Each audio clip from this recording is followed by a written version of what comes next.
हर एक बात पे कहते हो तुम कि तू क्या है। हर एक बात पे कहते हो तुम कि तू क्या है।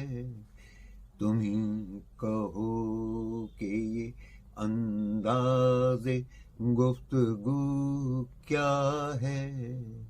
भाई और बहनों, साथियों, दोस्तों, आज हम जिस मन स्थिति में जी रहे हैं, हमारा राष्ट्र जिस मन स्थिति में जी रहा है और जिस तरीके से हम एक दूसरे से बातें कर रहे हैं, एक दूसरे के बारे में बातें कर रहे हैं, वो मिर्जा गालिब साहब के शेर को जस्टिफाई करती है, बिल्कुल सही बताती है कि हमारा अंदाजे गुफ्तगू क्या हो रहा है।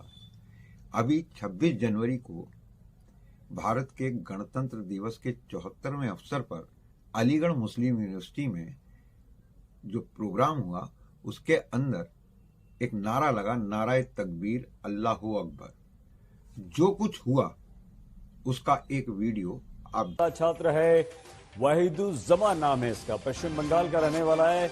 यूनिवर्सिटी प्रशासन ने 3 सदस्य इंक्वायरी कमेटी भी मामले की जांच के लिए बना दी है और ये पूरे मामले की जांच। आप लोगों ने इस वीडियो को देखा, इसके अंदर नाराए तकबीर अल्लाहू अकबर जो लगा, हालांकि ये अवसर नहीं था, लेकिन इस नारे के अंदर कुछ भी राष्ट्र विरोध नहीं था, इसके अंदर कुछ भी देश के विरुद्ध नहीं कहा, कुछ भी नहीं है। ये नारा राष्ट्र के विरोध में नहीं है, लेकिन इसके ऊपर जिस तरीके से सतीश गौतम साहब ने अपना ऐतराज जताया, तो आप इसमें अब आप अपनी आंखों से खुद देखिए ये तस्वीरें कि माननीय सांसद अलीगढ़ श्री सतीश गौतम जी ने वाइस चांसलर अलीगढ़ मुस्लिम यूनिवर्सिटी को फोन करके जो अपना ऐतराज जताया, जिस सख्त अंदाज में जताया और जो उनका अंदाजे बयां था, वो आप खुद देखिए।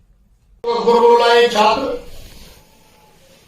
नहीं, जांच क्या हो रहा है सामने दिखाई दे रहा है। बीसी साहब, मंजूर साहब, सामने दिखाई दे रहा है और आप जांच में निकाल पे बच्चों को निकाल देते हो। इस तरह की हरकत कर रहा है यूनिवर्सिटी भाई।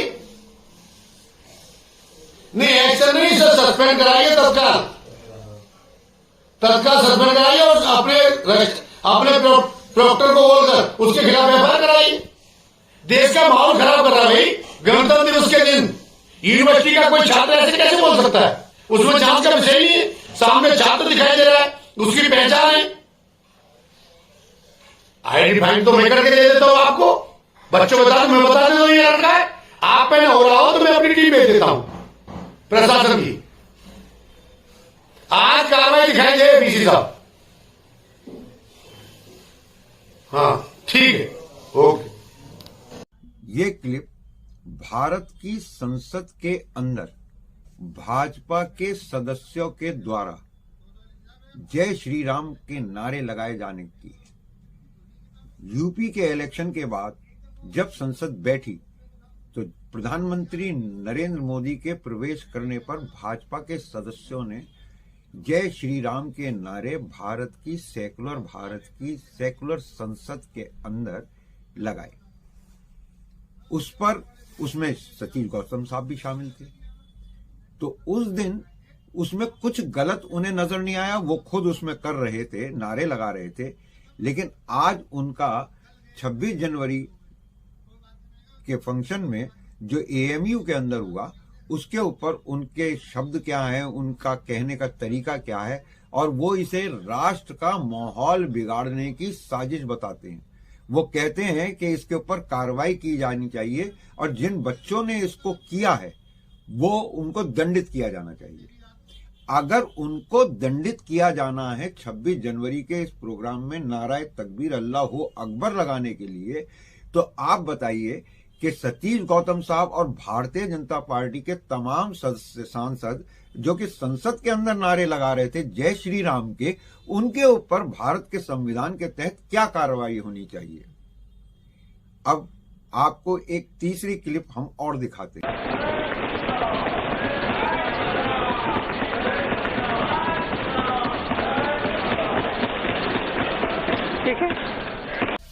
तो जिस मनस्थिति में ये राष्ट्र पहुंच रहा है, जिस तरीके से ये बातें कही सुनी जा रही हैं, आप करें तो सही, दूसरा सही भी करे, आप गलत करके भी सही हैं। सेकुलर हिंदुस्तान में सेकुलर संविधान के तहत, जिस संविधान के तहत ये राष्ट्र चल रहा है, उसमें ये इस तरीके के नारे भारतीय जनता पार्टी वाले लगाते हैं तो वो तो ठीक है, लेकिन ये बच्चे गलत हैं, इनको दंडित किया जाना चाहिए। ये तो बिल्कुल इस तरीके से हो गया कि आप खुद तो खुले में नंगे नहाए और दूसरे के ऊपर ये इल्जाम लगाएं कि ये अपने गुसल खाने में भी कपड़े उतार कर क्यों नहाता है। तो ये और एक माननीय सांसद की तरफ से इस तरीके से कही गई बातें वो इस बात को बताती हैं कि भाजपा के ये लोग जो जिनकी कथनी करनी में इतना अंतर आ रहा है कि वो राष्ट्र में चंद लोगों को तो इस हद तक इस राष्ट्र का हिस्सा नहीं मानते कि उनकी सही को भी गलत ठहरा जाए, और चंद लोगों को इस बात के लिए वो मानकर चलते हैं कि वो कहीं भी कभी भी कुछ भी करें वो सही है। तो अगर आप इसे सही मानते हैं तो आपको एक खंडित भारत मिलेगा, एक द्वेषपूर्ण भावना से भरा हुआ भारत मिलेगा, नफरत से भरा हुआ भारत मिलेगा। लेकिन एक सवाल मेरा सतीश गौतम जी से ये है कि वो क्या कार्रवाई इन बच्चों के विरुद्ध चाहते हैं। शायद उन्हें कानून की जानकारी नहीं है, शायद उन्हें संविधान की जानकारी नहीं है, और ये बात सतीश गौतम जी की तरफ से इसलिए भी मुझे नेचुरल लगती है, नैसर्गिक लगती है, क्योंकि वो स्वयं मात्र 12वीं पास हैं, तो उनको एक बहुत जिम्मेदार पोस्ट पे पहुंच चुके हैं। शिक्षा का ज्ञान से कोई लेना देना नहीं है, लेकिन उनकी ये अपूर्ण शिक्षा उनको इस बात के लिए कम से कम जिम्मेदार ठहराने के लिए काफी है कि वो भारत की व्यवस्था को समझ नहीं पा रहे हैं। अगर आपको ये लगता है कि सतीश गौतम जी सही हैं तो आप बताएं, और वरना सतीश गौतम जी बताएं कि किस कानून के तहत ये कार्रवाई, किस एक्ट के तहत ये कार्रवाई वो चाहते हैं, और जिसमें वो इस तरीके की धमकी भी देते हैं कि अगर आपसे वो लोग बच्चे पहचाने नहीं जा रहे तो हम अपने आदमी वहां भेजते हैं। आप पुलिस है, आप कानून का पालन कराने वाले हैं, आप एसएसपी साहब को इस बात के लिए लिख भी रहे हैं, आप उनको कह भी रहे हैं, तो एसएसपी साहब आईपीएस हैं, उन्हें कानून का, विधि का शासन लागू करने की जिम्मेवारी है। सतीश गौतम जी, एक बार कम से कम आप पहले एसएसपी साहब से ही मालूम कर लीजिए कि इसके ऊपर किस एक्ट के तहत कार्रवाई हो सकती है।